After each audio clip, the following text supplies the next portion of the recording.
But tell me honestly, how was your experience of the yoga training itself? If you have to look back, how did it contribute to you, and what kind of understanding did you develop during this period, and what was your biggest takeaway?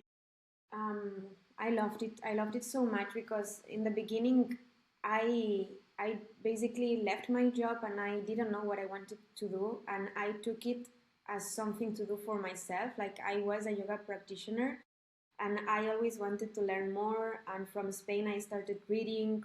I started like doing more courses, but I think that until you don't do your yoga teaching trainer, you don't understand that yoga is much more than only asanas, and that there are so many other things like related to meditation or pranayama. I was so surprised of how many kinds of pranayamas and how you can move your energy around only a simple thing.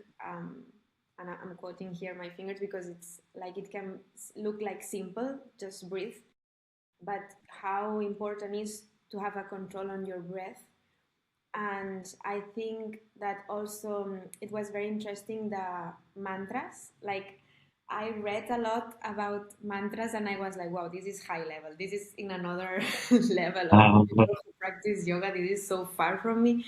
And then being in India, it was like every day I could hear mantras, and I normalized it. I started normalizing things that for me weren't normal, and now I think that they are actually very normal. But somehow we had been going far from it and taking it to a side, no, taking it apart when it's very useful and it's very healthy to have it in your everyday life. But I think that I wouldn't have known all of that if I wouldn't have done my yoga teaching trainer. One thing is the training itself, but after that, you also set out on an expedition outside of Rishikesh. How did you find any parallels, or did you connect any of your teachings when you were traveling across India? Yes, like for example, well, I also didn't know anything about sadhvik food. So when I saw that there was sadhvik food available, I could know what was that, and I love it so much. I think that it's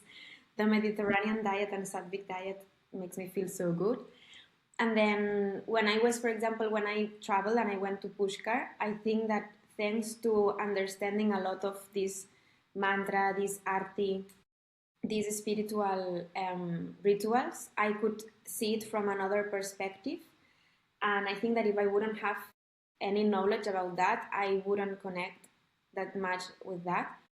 Also, with gods, I think that thanks to talk about Krishna or about Ganesha, I could identify, or Shiva, I could identify more gods and understand that when we went inside a temple, there was a god inside, and there were some specific things because of that representation.